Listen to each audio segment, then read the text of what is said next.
Ciao, travelers, welcome back. Today's episode, we are exploring the southern canyonlands of Utah.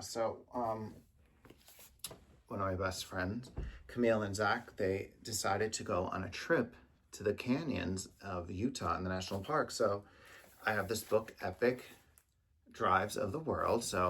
I saw that Utah was on there, so I hope this helps. All right, so I'm going to open up. Before we open up, quickly, let's get to our game. You have 5 seconds. Starting off easy. What is the capital of Austria? 5, 4, 3, 2, 1. Vienna. Okay. What is the largest city in North America? 5, 4, 3, 2, 1. Mexico City. All right, let's get into this. So we did that. All right, so this is an exciting trip that I would like to go on one day. You know, the United States is blessed with really, really beautiful geography. So we're very lucky. So it's called the Southern Utah National Park Circuit. Okay. So it's going to start at Dead Horse State Park, Canyonlands National Park. Then we're going to go to Capitol Reef National Park, Bryce Canyon, and then we're going to finish in Zion. So the cool thing about this is there's some little gems that are not usually visited. Zion and Bryce are the most popular out of the parks because they're located by Las Vegas, so you can go for the day. So I'm excited to share some things that might not be on everyone's list, so you can add it. All right, so we are starting in southeast Utah, and we are starting here at Dead Horse Point. Now, this is not 100% verified, but the name apparently comes from when the cowboys used to corral horses and Mustangs in the area. This one time they were penned in by the cliffs and unable to escape. It said that a group of horses was left trapped there to die, which is how the site earned its name. Poor things. So, we don't talk about how many animals were sacrificed and the importance of how we got where we are from animals. So, always treat animals very nice and be respectful. All right. So the biggest thing, because you're going to see a theme with spires and canyons, I would say the biggest thing here is that this is a great location for stargazing. It's actually recognized by the International Dark Sky Park. It's a designated International Dark Sky Park. So it allows for great views at night. So I would check that out. All right, so we are heading, everyone, to Canyonlands National Park. All right, and this is known for landscapes, rugged canyons, mesas, and rock formations. So it's divided into 4 distinct areas: islands in the sky, the needles, the maze, and the rivers. Okay. All right, let's get into it. So islands in the sky. So it offers spectacular panoramic views from various overlooks with dramatic cliffs, mesa, and canyons stretching out below. Visitors can drive to several viewpoints, including the famous Grand Viewpoint and Green River Outlook, which offers expansive vistas of the surrounding terrain. So that's really great. You can see a big, vast area in front of you. So it's great for photos and really just going into nature and just relaxing and just getting with the flora and fauna and just connecting. It's really important. All right, 2, the Needles is known for towering spires of red rock, narrow canyons, and vibrant landscapes. So this is a bit more remote and requires more effort, making it ideal for seeking solitude and adventure. So a lot of these are, since they're off the beaten path, it does take more time or effort to get to. All right, the Maze. The Maze is the most isolated and rugged districts of the Canyonlands, often considered the most difficult to access. So this has narrow canyons, deep ravines, and striking rock formations. All right, the rivers. 2 rivers run through the canyonlands. The Colorado River and the Green River have carved the park's canyons over millions of years. So this is a great place if you want to go rafting, canoeing, or kayaking. All right, so there's some scenic drives you can do. The Island in the Sky Scenic Drive and the White Rim Road, which provides sweeping views of the landscapes. All right, so photography, the park's striking rock formations, expansive canyons, and vibrant colors make it a photographer's dream. All right, so some big sights to see. The Mesa Arch, one of the most famous landmarks in the park, providing a stunning arch framing the landscape. Then we have the Upheaval Dome, a mysterious circular structure believed to be the result of either an ancient meteor or salt dome intrusion. The Needles, tall spire-like rock formations that rise dramatically from the ground, creating a distinctive skyline. And Island in the Sky, a vast plateau offering some of the park's most impressive overlooks. All right, so the best time to visit these parks are going to be March to May in the spring and fall, September to November. So you're going at a good time, Camille. So the temperatures are more pleasant because in the winter it can get very cold and in the summer very hot, as this is semi-arid land. Okay, so here's some more pictures from the book. Okay. All right, so now we are moving on into our next, Capitol Reef National Park is a stunning and lesser-known gem located in south-central Utah, known for its rugged terrain, colorful canyons, and rich geological history. Capitol Reef offers a unique and serene experience. So the name is really cool. It comes from the park's prominent white domes, which resemble the dome buildings of the U.S. Capitol in Washington, D.C. The term reef refers to the park's rocky cliffs, which were historically a barrier to Western expansion, much like coral reef was a barrier to ships. All right, so the main attractions. All right, Fruta Historical District. The area was once a farming community and now is a historical district within the park. The orchards here still produce fruit, including apples, pears, peaches, and cherries.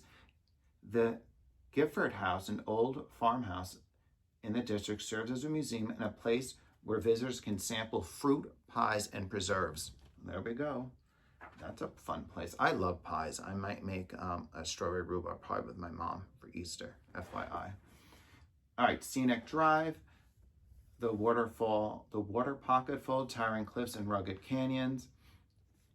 Hickman Bridge, a short hike, leads to the Hickman Bridge, a national rock arch that offers a great photo opportunity and views of the surrounding landscape. Capitol Gorge, a stunning slot canyon that is accessible by car. Capitol Gorge offers a variety of easy hikes and the chance to see petroglyphs left by the Fremont people. The drive through the gorge itself is scenic with towering cliffs on the sides. And Cathedral Valley, the remote area, the northern part of the park, features towering rock formations that resemble cathedral spires. Okay. This is also another park that is International Dark Sky Park designated. So go for those stars. All right, I need a sip of water here. Okay. Now we're heading to the 2 more popular parks. We have Bryce Canyon. All right, so this was actually named after Ebenezer Bryce, a Mormon pioneer who homesteaded the area in the late 1800s. So Utah is known for its Mormon population.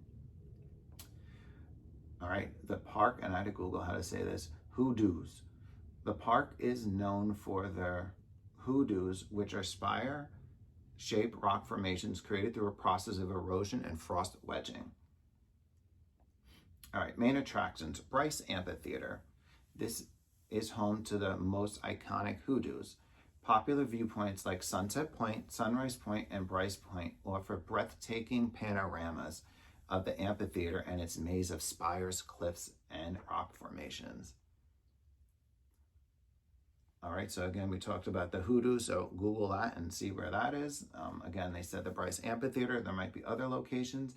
And this is great because there's scenic drives.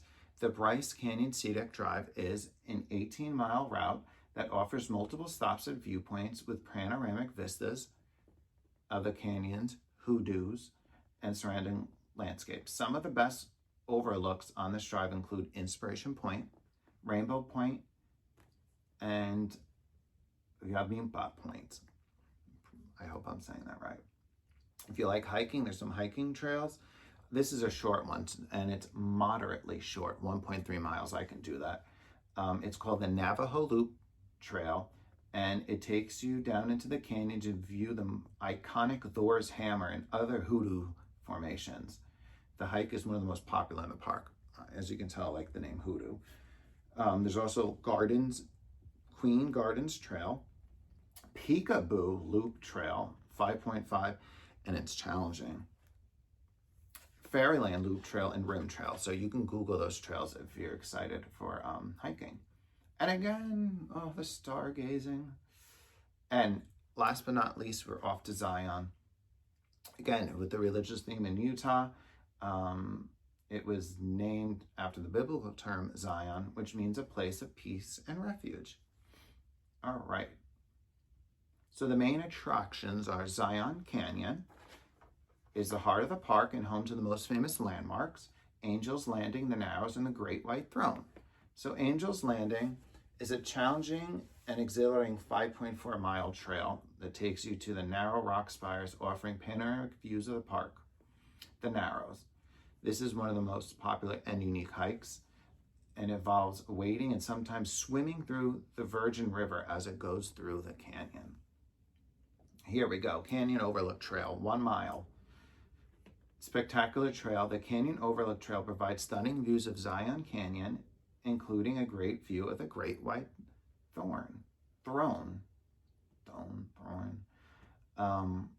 Okay. Collab Canyons. Located in the northern park, Collab Canyons offers fewer crowds and beautiful views of red rock spire cliffs and canyons. I did my eyebrows orange. I should have done them red. The Collab's Canyon Scenic Drive provides a great introduction to the area. So again, that's if you want to do the drive.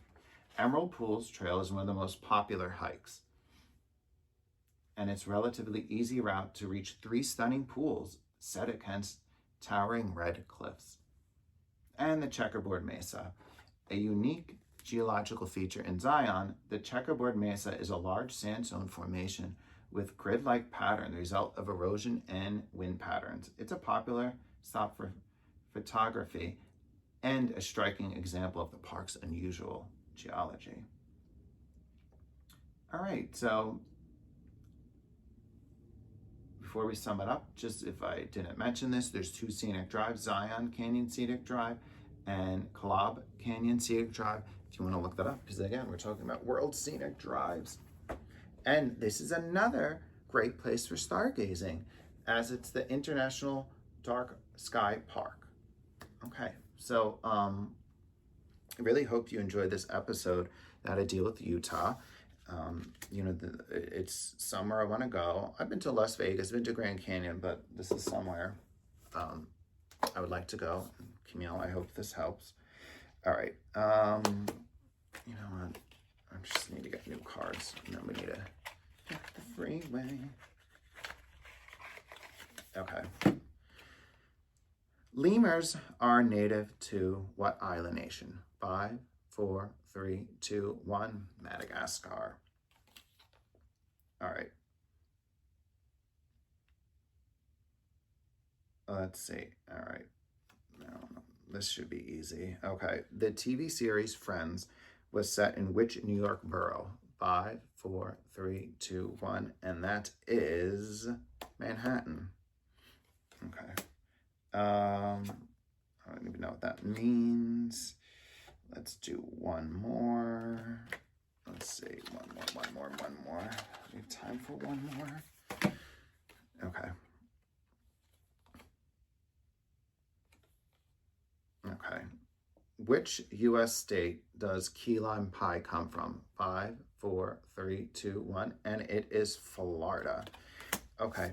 Well, thank you so much. I hope you enjoyed our trip to Utah, and ciao, travelers. Till next time.